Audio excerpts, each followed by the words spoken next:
When I read the script, I was intrigued by the combination of genres that this movie seems to be able to balance and combine in such a beautiful way. There's romance, there's science fiction, there's drama. It's a compelling adventure as well. So to be a part of it in any way would have been really, really fun. And I'm a huge admirer of Denis. And the cast is fantastic. And I thought this was an interesting part of the story.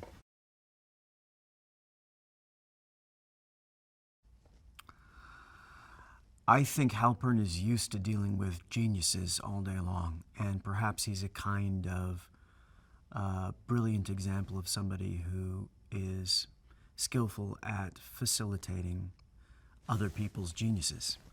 So I think he probably takes her as, part of the day.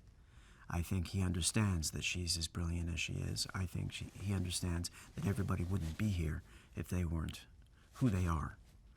He's the top of his game. Everybody else is the top of their game. So I think he will take what she has to say. If it makes logical sense to him, he will weave that into what his own perspective is. But I don't think her facility dazzles him in any particular way.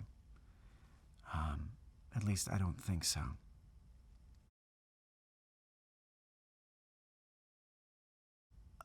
I think Halpern takes Ian in as also someone who was asked to come here for a reason.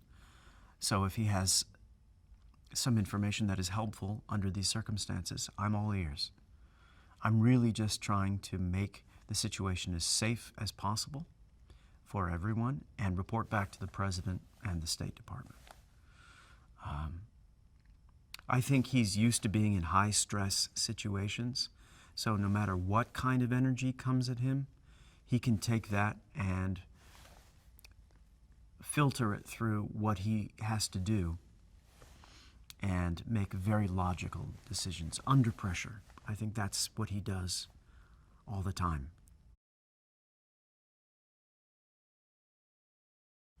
With Colonel Weber, he's in charge here. I'm sort of a guest in his house. Yet at the same time, I also have the ear of the government. So it's one of those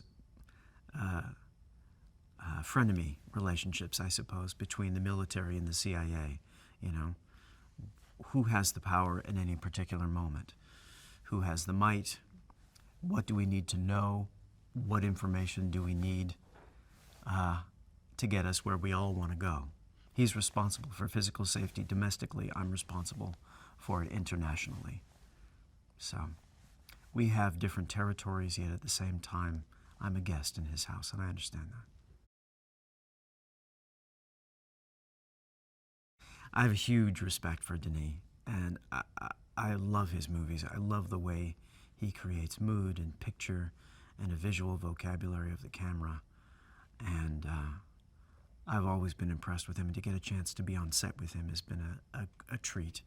And one of the biggest delights is how much fun he is and how mercurial his energy is and how engaged and fun he is. And he makes it that way for all of us. It's a great balance. Getting to know Amy in the brief time that we've had together has been delightful, and she's a light, She has a light inside of her that shines regardless of what she's doing, and it's a wonder to behold, and it's been really fun to get to know her a little bit and to watch how she works. And there's great lightness, there's great depth, there's great seriousness. She can do anything, and that's been really fun to watch and also to get to play with. I hope we get to do more stuff together in the future.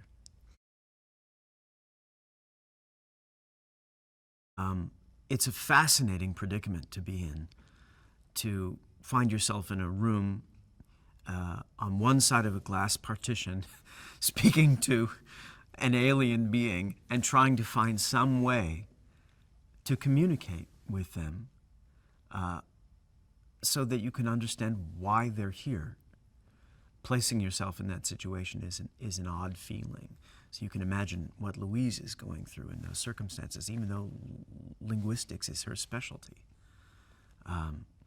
So I imagine she's racking her brain, trying to figure out what the best possible way is to make any headway. And she goes on a journey. It's not success right away.